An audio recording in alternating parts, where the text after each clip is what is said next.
అటువంటి వాడికి ఇచ్చుది పట్టింది ఏంటి? చూసావా కర్మ ఎంత బలవత్తరమైందో తెలుసా అన్నారు.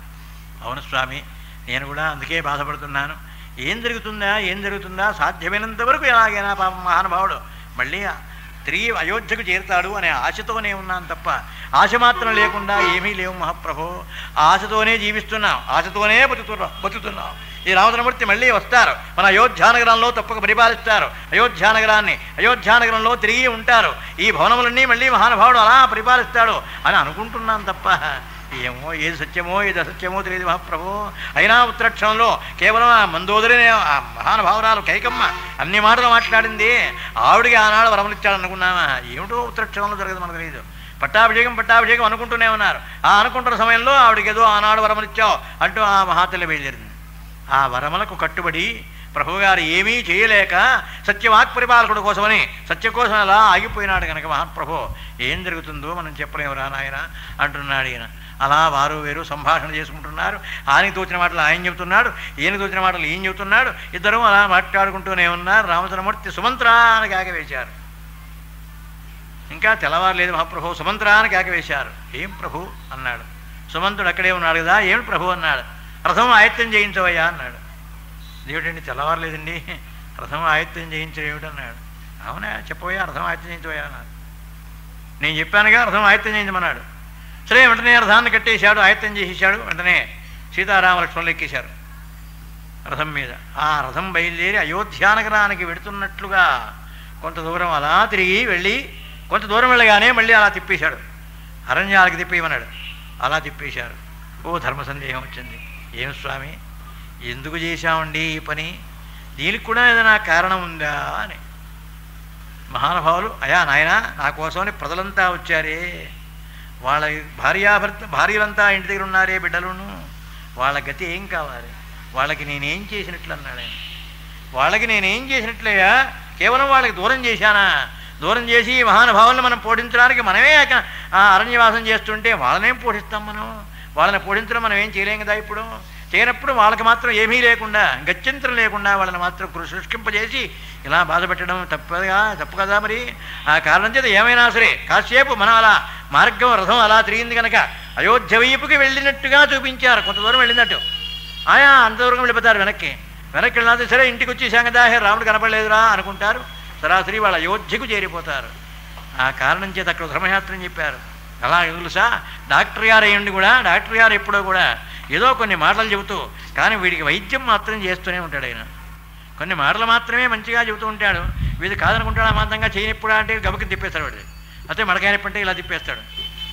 తిప్పేయాలనేటువంటి మాత్రం ఆయనకి తెలుసు, కానీ ఆ తిప్పడం ఏమిటో, ఎందుకు తిప్పుతున్నాడో, ఎప్పుడు తిప్పాలో ఆయనకు తెలుసు డాక్టర్ గారు కనుక. అంతేగాని మనకేం తెలుస్తుంది, ఏదో మాట్లాడుతున్నాడు అని చెప్పి ఏదో కబుర్లు చెబుతుంటాం. అలాగే తాను చేసే పని కనుక మంచిదే కనుక అయితే దానికోసమని కొంతమందిని అలా వశీకరణ చేసుకోవడం కోసమని ఏ పనైనా చేయవచ్చురా, దానికి తప్పులేదన్నారు. ఓహో ఇందులో కూడా ధర్మం ఉందా అనుకున్నారు. ఆ ధర్మం కోసమనట. అందుకనే రామచంద్రమూర్తి రావణాసుడితో యుద్ధం అయిపోయిన తర్వాత అయ్యా మహాప్రభు మహానుభావులండి మీరు ఏమైనా సరే ఒక్క చిన్న మాట, మా ఊళ్ళో పెడుతున్నా, మా ఊరి నుంచి వెళ్ళిపోతున్నారు కనుక లంక నుంచి, అందుకోసమే ఒక్క మీ సందేశం ఏదైనా ఇప్పించండి అని అందరూ కూడా అడిగారు. రామచంద్రమూర్తి అన్నారు, నేనేం సందేశం చెబుతానయ్యా, భార్య కోసమని ఇంత దెబ్బలాడి పెళ్ళాన్ని వెంటే చేరుతుంటే నేను చెప్పే సందేశం ఏమిటి? నా వల్ల ఏమీ కాదన్నాడు ఆయన. రామచంద్రమూర్తి నేను ఇచ్చే సందేశం అంటూ మీకు ఏమీ లేదయ్యా అన్నాడు ఆయన. అదేమిటి మహాప్రభు, పెద్దలు మహానుభావులు మీరంత ధర్మజ్ఞులు ఎవరైనా ఉన్నారా? చాలా మహానుభావులు కనుక ఏమైనా సరే మీరే మాత్రమే ఏదైనా సందేశం ఇవ్వాలన్నారు. ఏమీ సందేశం ఇవ్వలేరన్నారు. నాకేం సందేశం ఉందయ్యా, నేను సందేశం ఇవ్వడం అసలు నాకు సందేశమే లేదన్నాడు ఆయన. ఒరే ఈయన అడిగితే చెప్పట్టదు కానీ వాళ్ళ నాన్నగారు ఇంద్రలోకంలో ఉన్నాడు కదా, మరణించి ఆయన చూశారంటారు. మహారాజు గారిని ఇంద్రలోకం నుంచి తీసుకొచ్చారు. అప్పుడు ఆయన రాగానే, రామా నువ్వేదో సామాన్యమైన మానవుడు అనుకుని నా దేహంలో ప్రాణం ఉన్నంత వరకు కూడా రామా రామా అనుకుంటూ నీకోసం బెంగట్టుకు ఏడ్చాను రా, నువ్వు కేవలం విష్ణుమూర్తివిరా నాయన అంతవరకు ఇలా. ఇక్కడ దేహంతో ఉన్నంత వరకు కూడా ఎవరు చెప్పినా నేను మాత్రం నమ్మలేదు. ఏమైనా మా అబ్బాయినే భ్రాంతి, అదే తప్ప ఇతరమైనటువంటి అవకాశం మాత్రం నాకు కలగలేదురా నాయన. అందువల్ల ఒక్కసారి సందేశం ఎవరా, నేను కూడా ఒక్కసారి సంతోషిస్తానన్నారు. మీ దర్శనమే నాకు సందేశం మహాప్రభుని అడిగిన. మీ సందేశమే దర్శనం, మీ దర్శనమే నాకు సందేశం, అంతేగాని ప్రత్యేకించి నేను ఇచ్చే సందేశం ఏమిటండి? ఏమీ లేదు మహాప్రభు. ఏమైనా సరే భార్య కోసమనే ఇంతమందిని సంహరించి బయలుదేరి పెడుతున్నా కనుక ఆ కారణం నేను ఇచ్చే సందేశం ఏమీ లేదన్నాడు. మీ దర్శనమే ఆనందం అన్నాడు. ఏం చెబుతాం మహాప్రభో అన్నారు. అయ్యా పరమాత్మని ఒక్క సందేశం ఇవ్వమంటే అందుకోసం నేను కాదు నేను ఇవ్వను అంటున్నారు మీరు. ఒక్క మాట చెప్పండి మహాప్రభో, మా లంకాల సామ్రాజ్యంలో ఉన్న మిగతా వాళ్ళకందరికీ కూడా అన్నాడు విభీషణుడు. అప్పుడు అన్నాడు చివరికి ఒక్క మాట అన్నారు, నాయన నా కోసమని ఎంతమంది వానర శ్రేష్ఠులు మరణించారో అందరినీ పునరుజ్జీవితులు చేయండి అన్నాడు. మీ దగ్గర అమృతం ఉందిగా, ఆ దేవలోకానికి వచ్చారు కనుక కాస్త అమృతం పట్టుకొచ్చి వీళ్ళ మీద చల్లేసేయండి. ఎంతమంది మరణించారో అంతమంది పునరుజ్జీవితులు కావాల్సిందేనన్నాడు వానరులు. ఎందుకు తెలుసా, వాళ్ళ భార్యా బిడ్డలకి అప్పగించి పెడతానన్నాడు. అంతేగాని ఆయన సందేశం అది, ఆయన కోరికే అది. అంతేగాని ఆయనకి అది కావాలి, నా సామ్రాజ్యం అంతా ఇలా అయిపోవాలి అలా అయిపోవాలని ఏ విధమైన కోరిక లేదు రాముడు చెప్పలే. రామచంద్రమూర్తి యొక్క సందేశం ఏమిటి, వానర శ్రేష్ఠులందరినీ కూడా తిరిగి పునరుజ్జీవితులను చేసి వాళ్ళకు అప్పగించేసి వాళ్ళ భార్యలకి అందరికీ కూడా అప్పగించి అప్పుడు మాత్రం నేను క్షేమంగా వెళ్ళిపోతాను బాబు, అంతకన్నా నేను నాకేమీ కోరిక లేదన్నా. నేను చూడరా రామచంద్రమూర్తి కోరికంటే అదిరా, అంతేగాని రామచంద్రమూర్తికి ప్రత్యేకమైన కోరికంటూ లేదురా.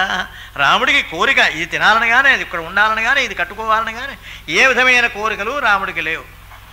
ఆ కారణం చేత రామచంద్రమూర్తి అంటే చూడరా మహానుభావుడు ఎలా ఉన్నాడో అని వాళ్ళంతా కూడా లంకా సామ్రాజ్య నగర వాళ్ళందరూ కూడా చాలా సంతోషిస్తారు. అక్కడి నుంచి పరమాత్మ బయలుదేరి తిరిగి వస్తాడు. సరే ఇక్కడ కూడా పరమాత్మ ఏమంటున్నారు, ఏమైనా సరే బయలుదేరరా, అందుకని మన కోసం వచ్చారు కనుక పాపం వాళ్ళంతా అన్నాహారములు మానేసేశారు. ఆహారం కూడా లేకుండా ఆహార పానీయములు ఉండేవి పెట్టేశారు మహాప్రభో. సరే కేవలం రామచంద్రమూర్తిని రామచంద్రమూర్తి సేవించుకుంటూ నీతో మేము కూడా వాళ్ళు వస్తారా, మనతో రథం మీద మనం పెడుతుంటే రథంతో వాళ్ళు వస్తారా, ఏమైనా వారు రాలేరు కనుక ఏమైనా వాళ్ళని వెనక్కి పంపించాలి. పంపించడం కోసమని ఆ పని చేశాను. ఏం లేదురా సుమంత్ర, నీకేం అనుమానం అక్కలేదయా పోనివయ్యాను. అలా కొంచెం అయోధ్యకి వెళ్ళినట్టుగా వెళ్ళింది, మళ్ళీ తిప్పేశాడు రథాన్ని. అలా తిప్పేసి ఆ అరణ్యంలోంచి అలా ముందుకు తీసుకెళ్ళిపోతున్నాడు మహానుభావుడు. అలా ముందుకు వెళ్ళిపోతుంది. తెల్లవారిపోయింది. తెల్లవారగానే వీళ్ళంతా లేచారు. రే రామచంద్రమూర్తి ఇక్కడ ఉండాలిరా, ఏమైపోయినాడు రా, అర్ధరాత్రి వేళ ఏమైపోయినాడు రా అనుకుంటున్నారు వీళ్ళంతా. అర్ధరాత్రి వేళ ఏమైపోయినాడు రా రాముడని. అర్ధరాత్రి ఏముందండి, తెల్లవారుజాము అయింది, అందుకోసం ఎక్కడికో వెళ్ళిపోయినాడు రా, ఎక్కడ వెళ్ళిపోయినాడు అనుకు వీళ్ళంతా కూడా దారి వెతుకుతున్నారు. వెళ్తుంటే రామచంద్రమూర్తి అయోధ్యకి వెళ్ళినట్లుగా ఆ చక్రముల యొక్క జాడ కనిపించింది. ఆ ఇంటికి వెళ్ళారా, మన కోరికని ఒప్పుకున్నాడు ఆయన మహానుభావుడు. ఆ ఒప్పుకున్నానని చెప్పక రాత్రి అయిపోయినప్పుడు కొంచెం సావకాశంగా ఆలోచన చేసుకుని దాన్ని అయోధ్యకి తిప్పాడు చూడరా అన్నారు. వీళ్ళంతా మార్గం పుచ్చుకున్నారు. సరాసరి వెనక్కి బయలుదేరి వెళ్ళారు. అయోధ్యకి ఇంకా బయలుదేరి వచ్చిన దానిలో సగం దూరం వరకు వెళ్ళిందండి. ఇది సగం దూరం వెళ్ళాలి, మళ్ళీ ఆ దారి కనబడాలి. ఏమిటిరా బాబు అనుకున్నారు. అక్కడి నుంచి ఇటు చూస్తే మళ్ళీ ఇక్కడ ఇలా అరణ్యానికి వెళ్ళినట్లుగా జాడ కనిపిస్తోంది. మళ్ళీ ఆ చక్రముల యొక్క జాడ అక్కడి నుంచి అలా తిరిగిపోయింది. ఒరే ఇంకేం చేస్తాంరా, మళ్ళీ వెనక్కి వెళ్దామా, నిన్న నుంచి తిండి లేదు, దాహం అయిపోతుంది, ఆకలి అవుతోంది, చచ్చిపోతున్నాం, మనం ఏం కడదాం ముసలాళ్ళం, ఇంకేం వెళ్ళలేం కానీ సగం దూరం వచ్చేసాం కనుక మనకి అయోధ్యకి పోదాం లేదా అన్నారు. ఇంకా మళ్ళీ వెతుక్కుంటే వెళ్తాం, వెతుక్కుంటే మనకు కనబడతాడా పరమాత్మ. అందుకనే ఇలా వచ్చినట్టుగా కనిపించింది తప్ప వచ్చారు దాని సంతోషంగా వచ్చాం. ఆ జాడ సరాసరి అయోధ్యకే వస్తే రామచంద్రమూర్తి అయోధ్యకి వచ్చినట్లే తప్పకుండా బ్రతికొచ్చేవాళ్ళం. చూసావా మధ్యలో ఏమైపోయిందో. ఆ కార్యక్రమం చేసిన మహానుభావుడు ఎక్కడికో బయలుదేరి వెళ్ళిపోయినాడు రా అనుకున్నారు. పాపం నిస్పృహతో నిరాశతో మహానుభావులు కాసేపు ఏడ్చి కూర్చుని అనంతరం నిమ్మడంగా అయోధ్యకు చేరారు. పాపం ఈ కూడా బయలుదేరిన వాళ్ళంతా రామదర్శనం కోసం బయలుదేరిన మహానుభావులంతా కూడా అలా దుఃఖపడుతూ కొంతసేపటికి అయోధ్యకి చేరారు. ఇక వారి భార్యలు రామచంద్రమూర్తి వస్తాడేమో తీసుకొస్తున్నాడేమో వీళ్ళు అని రెడీగా చూస్తున్నారు. వాళ్ళంతా రెడీగా చూస్తుంటే వీళ్ళు మాత్రం పాపం అలా నీళ్లు నవ్వులుకుంటూ ఓపిక లేక అలా నిమ్మడంగా కొంపకి చేస్తున్నారు. ఏమయ్యా దుఃఖమాలు రాత్రి ఏమైనా రాముడు ఏమైనాడా అన్నారు. రాముడు ఏమైనా అంటే రాముడా మధ్యలో ఏదో రాత్రి వెనక్కి వెళ్ళిపోయినాడు అన్నారు. మీ ఇద్దరు దుఃఖమాలతో నిద్రపోవడానికి వెళ్ళారా విరుద్దాం అంటూ రకరకములుగా మాట్లాడుతున్నారు అందరూ కూడా. దుఃఖమాలిద్దరు మీకు అప్పుడే రావాలా, రామచంద్రమూర్తిని సేవించుకుంటాం తీసుకొస్తాం అని చెప్పారా. అక్కడికి వెళ్ళారు, హాయిగా పడుకున్నారా మీరు పడుకున్నారు, తెల్లారింది ఆయన వెళ్ళిపోయినాడు. చూసారా ఎలా ఉందో దుఃఖమాల దూరం. మీరంతా వెళ్ళి తీసుకొస్తారా, మీరు రామచంద్రమూర్తిని తీసుకెళ్ళారా అంటూ వీళ్ళంతా ఆడవాళ్ళంతా రకరకములైనటువంటి భాషతో వీళ్ళందరూ కూడా మాట్లాడారు. ఏం చేస్తాం అయిపోయింది లేవే, రామచంద్రమూర్తి లేడుగా, ఇక్కడే అయిపోయిందిగా, నిన్ననే చెప్పేశాడు రామచంద్రమూర్తి నేను వెళ్ళిపోతున్నానని. ఆ కారణం చేత ఏమైనా సరే ఏదో ప్రయత్నం చేశాం, మనస్సు ఆక్క మొత్తం మీద బయలుదేరాం కానీ ఏమో రామచంద్రమూర్తిని మాత్రం మనం చూడలేకపోయినాంలే అనుకున్నారు. సరే వారు వేరు కాసేపు కేకలేసుకున్నారు, పోట్లాడుకున్నారు, శాంతించారు మహాప్రభు. ఇక అక్కడి నుంచి రామచంద్రమూర్తి అరణ్యంలో అలా పెడుతుండగానే సమస్తమైన దేవకోటి కూడా స్వాగతం ఓహో మహాభాగా మహాప్రభు దయచేయండి అంటున్నారు. యావన్మంది కూడా అర్ఘ్యపాద్యములు ఇచ్చేస్తున్నారు మహాప్రభు. మనసుల యొక్క భార్యలు అందరూ కూడా అలా అర్ఘ్యపాద్యాలు ఇస్తున్నారు. లక్ష్మణస్వామికు చిన్న అనుమానం, మనం ఇక్కడికి వస్తున్నామని వీళ్ళకి ఎప్పుడు తెలిసిందబ్బా, వీళ్ళకేం టెలిగ్రామ్ లేదు, ఫోన్ చేయలేదు, వీళ్ళకేం లేవుగా, ఏ సౌకర్యములు లేవే, వీళ్ళకందరికీ ఎలా తెలిసింది అని ఆయనకి.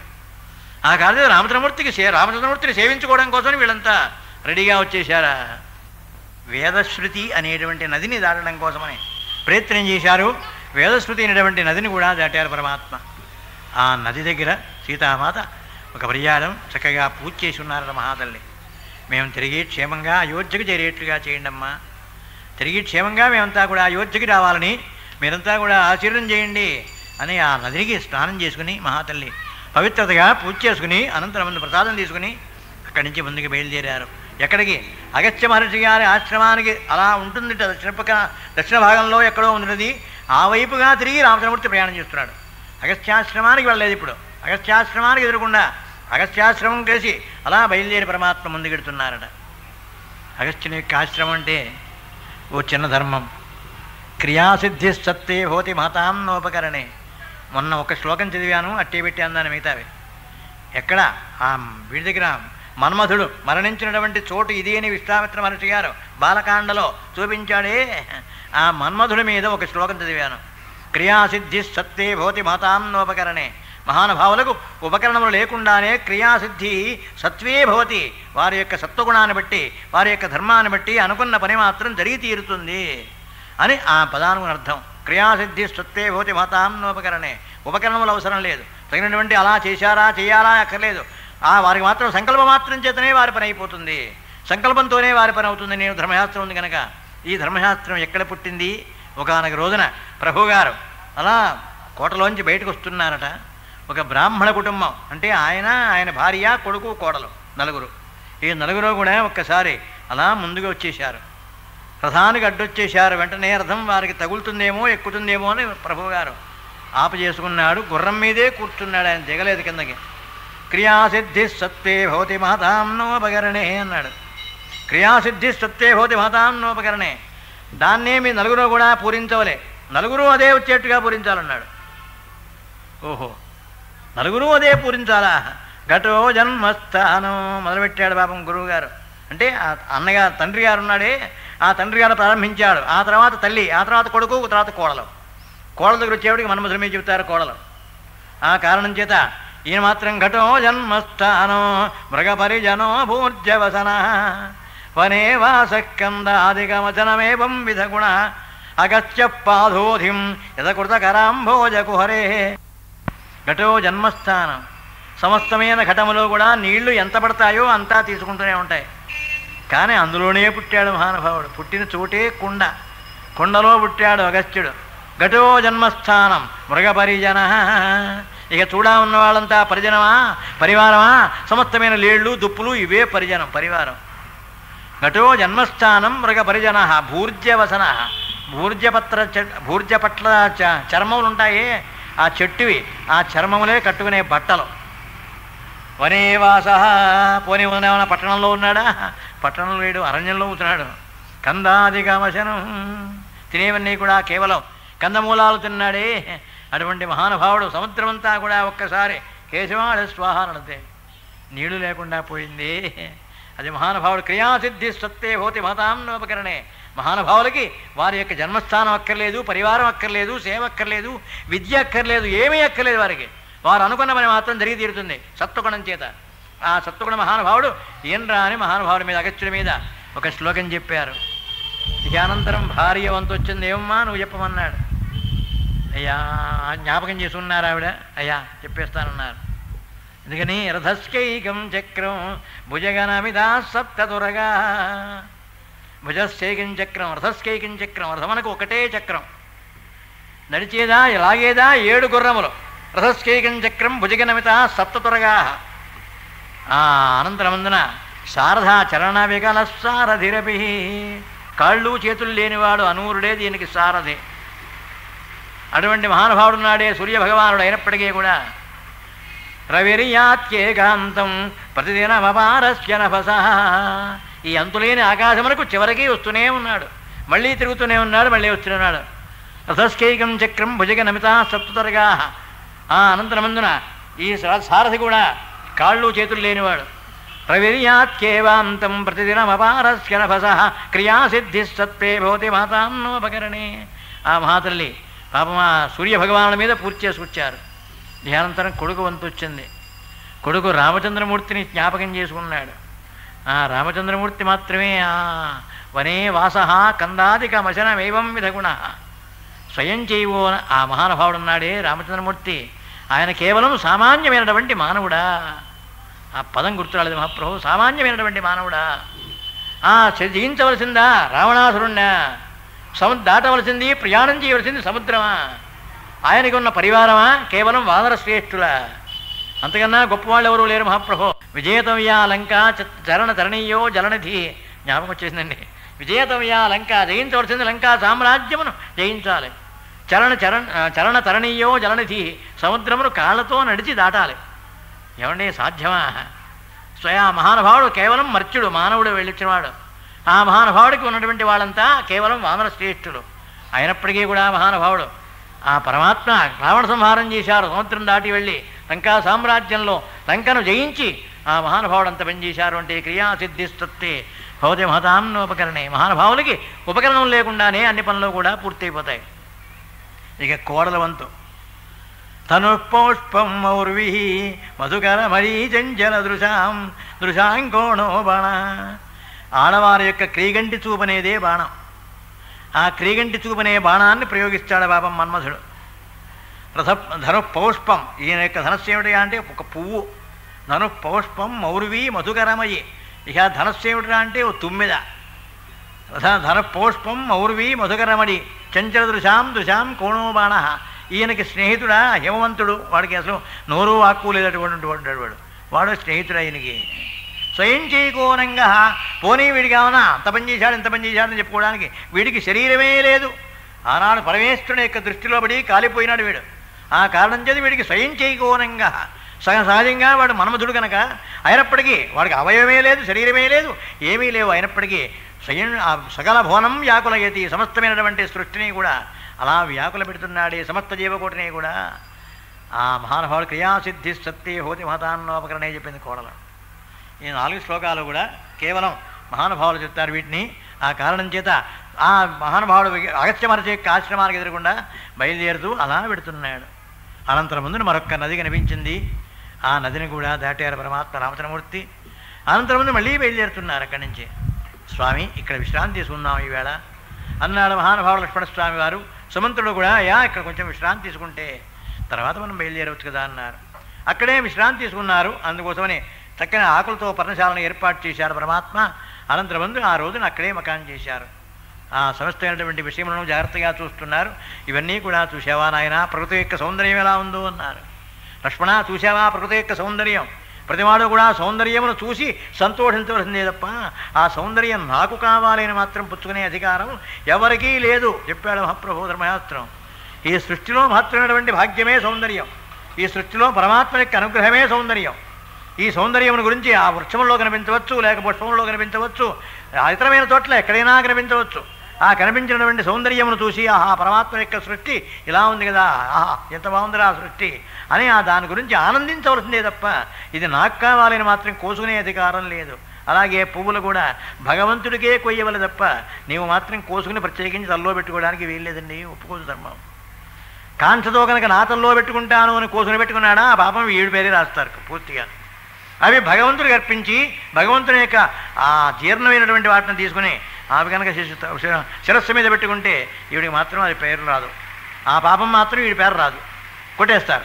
ఆ కారణం చేసి అలా వాడుకోవాలి తప్ప పరమాత్మ యొక్క అనుగ్రహం. అలాగే చెట్టు ఉన్నటువంటి పూలు మాత్రం ఎప్పుడూ కూడా అన్నీ కొయ్యకూడదు, 2 ఉంచాలి. జతా దుఃఖపడుతుందట ఆ వృక్షం కూడా. ఒరే నా పూలన్నీ కోసుకుపోయినారా, పుట్టిన సంతానం అంతా పోతే ఎలా ఏడుస్తారో అందుకోసం ఆ వృక్షానికున్న పూలన్నీ కోసేస్తే అలా ఏడుస్తుంది మహాప్రభు వృక్షం. అంటే సమస్తమైన జీవకోటిని కూడా ఎప్పుడూ కూడా జాగ్రత్తగా ఆదరణగా చూచే బాధ్యత నీది. ఆదరణగా చూడవలె, నువ్వు ఆదరణగా చూస్తున్నావా లేదా అనే పరమార్థం కోసమని అలా కనుక చూస్తే అందరికీ కూడా సంతోషం కలుగుతుంది. అందరికీ కూడా కొంచెం మాత్రము కాస్తో ఎక్కువగానో తక్కువగానో పుణ్యం కలుగుతుంది. లేదా కేవలం నరకప్రాప్తి మాత్రమే కలుగుతుంది. సుమా చూశావా నాయన ఎలా ఉందో సౌందర్యం అన్నారు. అదే అంటాడు మారీచుడు మామయ్య, రావణాసురుడు మామయ్య అవుతాడు వీడికి. రే మామయ్య, కేవలం ఈ సౌందర్యం అంతా ఎంత గొప్పగా ఉందో చూసావా? వృక్షే వృక్షేట పశ్యామి రామం దశరథాత్మజం అన్నాడు. ప్రతి చెట్టులోనూ చెట్టు చూడగానే చెట్టులో మా రాముడే కనిపిస్తున్నాడు. ధనుర్ధారి అయి ఆనాడు విశ్వామిత్ర యాగ సంరక్షణకు వచ్చాడే, ఆ వారి రామచంద్రమూర్తి యొక్క మూర్తి ఇప్పటికీ కనిపిస్తూ ఉందన్నాడు. అంటే వీడికి తన్మయావస్థలో వచ్చేసాడు వీడు మహానుభావుడు. రామచంద్రమూర్తి యొక్క బాణం వల్ల మారీచుడు మహర్షిగా మారాడు. మారీచుడు మహర్షి అయిపోయినాడు అప్పటి నుంచి రామభక్తితో అలా నిమగ్నమై ఉన్నాడు కనుక వృక్షే వృక్షేట పశ్యామి అన్నాడు. ప్రతి చెట్టులోనూ రాముడు కనిపిస్తున్నాడు, ప్రతి ఆకులోనూ ఎక్కడ చూసినా సరే రామమయం, సర్వం రామమయం మన్యే. ఈ సృష్టి యావత్తు కూడా అంతా రామమయమనే భావిస్తున్నాను మామయ్య అన్నాడు. నీకెవడు చెప్పాడో కానీ దిక్కుమాలోపాయం, నేను వెళ్ళి రామచంద్రమూర్తిని ఆకర్షింపజేస్తే అప్పుడు వెళ్ళి నువ్వు సీతను పట్టుకొస్తావా? ఈ దుఃఖమాలోపాయం ఏదో నీ చావు కోసమే చెప్పాడు, నువ్వు బాగుపడడం కోసం చెప్పలేవుడు. ఈ దుఃఖమాలది నీవే, ఇదా ఉపాయం నీది, రా అక్కర్లేదు మామయ్య అన్నాడు. అయినా నీకే తెలుసు రాముడు యొక్క పరాక్రమం, సత్యమునకు ధర్మమునకు కట్టుబడిన మహానుభావుడే. అయినా మహానుభావులంతా కరదూషణాలందరినీ కూడా మహాస్థానంలో సర్వస్థానంలో నాశనం చేశాడు కదా. ఆ సంగతి ఇప్పటికి కూడా నీకు కబురు చెబుతున్నారు కదా. ఈ కబురు విన్న తర్వాత కూడా ఇంకా నీకు మంచి బుద్ధి పట్టడం లేదేమిటన్నాడు. కరదూషణ త్రిశాదులందరినీ కూడా జనస్థానం అనే చోట ఆ పరమాత్మ అందరినీ నశింపజేశాడే. ఒక్కడే, ఎవరూ సహాయం లేకుండానే, లక్ష్మణస్వామి వారి తోడు కూడా లేకుండా 14,000 మందిని ఒక్క వర్యాను సంహరించాడు. 14,000 మందిని. అటువంటి రామచంద్రమూర్తికి నువ్వో లెక్క. ఆ కాలం చేత తప్పనిసరిగా పాతాళ లోకంలో దాక్కున్నా సరే నిన్ను కూడా సంహరించి తీరుతాడు. అందుకు ఇష్టపడితే బయలుదేరాం అన్నాడు. అందుకు ఇష్టపడితే బయలుదేరాం, అది నీకే పుడితే బుద్ధి. ఆ రామచంద్రమూర్తి కనుక తప్పకుండా సంహరించినా సరే నేను సంహరింపబడతాను అనే భావన అలా తెచ్చుకో, బయలుదేరుదాం అన్నాడు. అలా చెప్పాడు మహాప్రభు. అంటే ఎక్కడ చూసినా రామచంద్రమూర్తి కనిపించవలే. అలాగే మన వాళ్ళు ధ్యానం పూజ చేసినప్పుడు ధ్యానం అంటారే, ఆ ధ్యానం అనే శ్లోకం చదువుతుంటే అక్కడ ఉన్న మూర్తి ఇక్కడ కనిపించాలి. కళ్ళు మూసుకు చూడు, కళ్ళు మూసుకు చూస్తుంటుంటారే, కళ్ళు మూసుకుంటే కళ్ళు కాదు మూసుకోవాల్సిందే. కళ్ళు మూస్తే ఈ జ్ఞాననేత్రం తెరపనిపడుతుంది. ఇక్కడ ఉంది ఒక నేత్రం, నేత్రత్రయాయ ఓషటు, సంధ్యావందనం చేసేవారు తెలుస్తుంది. నేత్రత్రయాయ ఓషటు, 3 కళ్ళు, 1 2 3, నేత్రత్రయాయ ఓషటు అని పిలుస్తారు సంధ్యావనం చేసేటప్పుడు. అందులో ఉందిగా మంత్రం. ఆ కారణంగా నేత్రత్రయం ఇక్కడ ఉంది, మధ్యనేత్రం ఇక్కడ ఉంది. అందుకనే ఈ నేత్రం గనక ఎప్పుడూ వికసించుకుని ఎప్పుడూ అన్నింటినీ చూస్తూ ఉంటే దానికి ఉన్నటువంటి శక్తి తగ్గిపోతుంది కనుకనే అక్కడ బొట్టు పెట్టమన్నారు. అక్కడ పెట్టాలి బొట్టు, సరిగ్గా భ్రువోర్ మధ్య కనుబొమ్మల మధ్యనే అక్కడే పెట్టవలే బొట్టు. ఆ బొట్టు కనుక పెడితే జ్ఞాననేత్రం మీద మూత వేస్తే జ్ఞానం అలా ఉంటుంది. వీడికి జ్ఞానం ఉంటుంది. ఎప్పుడు ఏమీ పెట్టుకోకుండా వదిలిపెట్టేస్తే జ్ఞానం పోతుంది. మీ ఇష్టం, ఏమేమంటం లేదు. ఎప్పుడు ఏమీ పెట్టుకోకుండా వదిలిపెట్టేస్తే అది జ్ఞానం మాత్రం ఏమీ లేకుండా పోతుంది. కనీసం క్షురకర్మ చేయించుకున్నప్పుడు కూడా ఏమీ పెట్టుకోకుండా ఉంటే అది అంత్యకాలము చేసేటువంటి క్షురకర్మ అవుతుంది. తీసేయండి. ఎవరైనా పోతే అప్పుడు చేయించుకునేటువంటి పని చేయించుకుంటాడే, అది అవుతుంది. ఇది లెక్కలో ఇది. ఏమండి, నిమిషంలో అర్థం మారిపోతుంది దానికి. అంతేకాదు సాంప్రదాయం కూడా మారిపోతుంది, దానిలో విశేషం కూడా మారిపోతుంది. అందువల్ల ఎప్పుడూ ముఖం మీద మాత్రం ఎప్పుడూ కూడా బాలభాగమందున ఏదో ఒకటి విభూదో లేకపోతే బొట్టో ఏదో ఒకటి ఉండాలి. అందుకనే బొట్టు మాత్రం స్త్రీలకే కాదు పురుషుడికి కూడాను. ఎవరికైనా బట్టలు ఇచ్చేటప్పుడు అంటారుగా, పాపం పురోహితుల వారు బొట్టెట్టుకునేవ్వండి అంటుంటాడు. ఆ బొట్టు లేకపోతే బొట్టు లేకుండా ఇస్తే వీడు పనికిరాని వీడు మరణించిన వాడితో సమానం మహాప్రభు, వీడికి వాడికి కూడా చుట్టుకుంటుంది. అందుకోసమే బొట్టెట్టుకోకుండా ఇవ్వకుండా బొట్టెట్టుకు ఇవ్వండి అంటూ ఉంటాడు. చూసారా, సాంప్రదాయం అర్థం తెలియకపోయినా, దాని పరమార్థం ఏమిటో అర్థం తెలియకపోయినా సాంప్రదాయం మాత్రం నడిపిస్తూనే ఉన్నారు. ఆ సాంప్రదాయాన్ని వదిలిపెట్టలేదు. అందుకనే రామాయణం అనేక వేల సాంప్రదాయాలు మనకు జ్ఞాపకం చేస్తుంది. ఆ సాంప్రదాయాన్ని ఎప్పటికప్పుడే ఎలా చేయించవలనో, ఎలా చేయవలనో, ఎలా ఆచరించవలనో అది మాత్రం జ్ఞాపకం చేస్తూనే ఉంటుంది. అర్థం ఉండొచ్చు, ఉండకపోవచ్చు, పరమార్థం తెలియకపోవచ్చు. పరమార్థం తెలిస్తే ఒకటి, తెలియకపోతే ఒకటినా. తెలిస్తే ఆనందం, అంతకన్నా ఇంకా విశేషం. తెలియకపోతేనాట ఏదో ఆచారం అనుకోవడం చేస్తుండమే మొత్తం మీద. అది చెప్పేది అదే ఆచారం, అది ఆచారంగా పెట్టేశారు మహాప్రభు. ఆ కారణం చేత ఎప్పుడో కూడా బొట్టి ఈ వేలుతోనే పెట్టుకోవాలి మహాప్రభు. ఈ వేలుతో మాత్రం కాదండి, ఈ వేలు ఎందుకు పనికిరాదు, ఈ మధ్య వేలుతోనే పెట్టుకోవాలి. జ్ఞాననేత్రం, జ్ఞానాన్ని అనుగ్రహించేది ఆ అమృతం చిందించే వేలు ఇదొక్కటే. దీంతో మొహం గడుక్కుంటే మానవుడికి ఎంతో చక్కని వాగ్ఝరి, దాంతోపాటు చక్కని ఆ ధారణ, చక్కనటువంటి పదజాలాన్ని ప్రవేశపెట్టేటువంటి శక్తి అన్నీ వస్తాయి మహాప్రభు ఈ వేలుతో మొహం గడిగితే.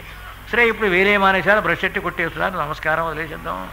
ఏమండి, అసలు వేరు లేదు, పొల్లా లేదు, ఏమీ లేవు మహాప్రభు. అది ఉచ్ఛిష్టం అవుతుంది కనుక వాడు చెప్పాడు మహాప్రభు. ఆ దంతధావనం చేసే పద్ధతిలో ధర్మశాస్త్రం రాస్తూ దానిలో ఉచ్ఛిష్టం అవుతుంది కనుక ఏ రోజుకి ఆ రోజే గీసి పారేయాలి. ఈ పొల్లని మాత్రమే చీల్చి పట్టుకుని అనంతరం మంది ఆ పుల్లతోనే గీసి పడగలరు. ఇక రోజు వీడికి అదేగా, ఓ బద్దోడు కొనుక్కుంటాడు, రుక్మాల పాచిత రోజు ఆ పాచిపతతోనే గీస్తుంటాడు. నువ్వు వ్యాధులు వచ్చాయని ఆ పైన ఏడుస్తాడు. ఎందుకండి ఆ పైన వ్యాధులు వచ్చాయంటే రాకేం చేస్తాయండి మహాప్రభు? రోజు అదే కుడుతున్నావు, రోజు అదే గీస్తున్నావు, ఎలాగండి మహాప్రభు ధర్మశాస్త్రం? ఎక్కడ నిలబడుతుంది ధర్మశాస్త్రం చెప్పండి మరి? ఆ కారణం చేత ఎప్పుడూ కూడా పనికిరాదని మహానుభావులు మనకు చాలా పెద్దలంతా మనకు జ్ఞాపకం చేస్తూనే ఉన్నారు ప్రతి విషయంలోనూ కూడా. ఆ కారణం చేత ఎప్పుడూ కూడా ధర్మం అనేది మాత్రం మనకు ఎప్పుడూ నిరాడంబరంగా మనకు నడుస్తూనే ఉంది. ధర్మాన్ని తెలిసో తెలియకో జ్ఞాపకం చేస్తూనే ఉన్నాం. నువ్వు పెట్టుకున్నప్పుడు మాత్రం ఈ మధ్య వేలుతో ఇలా పెట్టుకుంటే భ్రువోర్మధ్యే ప్రాణమావేశం నీకు ఆ జ్ఞాననేత్రం మీద అలా మూత వేసినప్పుడు అలా వేయాలి. ఎవరికన్నా పెట్టినప్పుడు మాత్రం ఇది అంగుష్టం అనేది కేవలం బొటన వేలుతో మాత్రమే పెట్టాలి. అంతేగాని అక్కడికి వెళ్ళిన తర్వాత ఈ వేలుతోనూ ఆ వేలుతోనే పెట్టకూడదు, బొటన వేలుతోనే పెట్టాలి బొట్టు. అంచేత కేవలం ఇది మోక్షమునిచ్చేటువంటి వేలు ఇదొక్కటే. సమస్తమైన మోక్షములకే కూడా కారణభూతమైంది ఈ ఒక్క బొటన వేలు మహాప్రభు. ఈ వేలు అందుకనే ఆ హనుమంతుడు స్వామివారు సుందరకాండలో చెప్తాడుగా, ఉత్తరక్షణంలో అంగుష్ట మాత్ర పురుషోంగుష్ట హనుమాన్ అంగుష్ట మాత్రం అయిపోయినాడంటూ ఉంటారు. ఈ అంగుష్టం అంటే ఇక్కడి నుంచి ఈ పై భాగం, ఇక్కడి నుంచి ఈ గీత దగ్గర నుంచి పై భాగం అంగుష్టం. ఈ అంగుష్టం కనుక పరమాత్మ ఇంత అయినాడు అంటే కేవలం సమన్వయం చేయడం కోసం పరమాత్మ పరబ్రహ్మస్వరూపుడు కనుక అందుకోసమని అదే స్వరూపాన్ని పొందుతాడు. ఆ స్వరూపాన్ని పొందాడు కనుకనే తీర్థం పుచ్చుకునేటప్పుడు ఇలా అనుకుంటే ఈ వేలు కనుక అడ్డంగా పెడితే ఈ పోసిన తీర్థం ఈ అంగుష్టానికి అంతుంది. ఇలా పుచ్చుకుంటే పులుసు అవుతుంది, చారు గుర్రం చూడతాడు, కారుతుంటే ఇదంతా రాచుకుంటాడు. ఏడు దిక్కుమాలు కాదు మా ప్రభు, ఇప్పుడు ప్రారంధమా ధర్మమా ఏమిటండి ఇది? అందుకని ఇలా అనగానే ఇలా పెట్టి ఈ తర్జని కనుక పైన వెనకాదు నొక్కితే ఇది గుంట అవుతుంది. ఇది బ్రహ్మక్షేత్రం. ఈ బ్రహ్మక్షేత్రంలో ఆధ్యాత్మిక ఆదిభూతగా ఆది దేవతములు ఆ 3 చెంచాలు 3 సార్లే 3 ఉద్ధరణలు. 3 సార్లు దేనికదే ఒక్కసారి పుచ్చుకోవాలి. 3 కలిపి పుచ్చుకోవాలి కాదు. 3 కలిపి పుచ్చుకుంటే అది కేవలం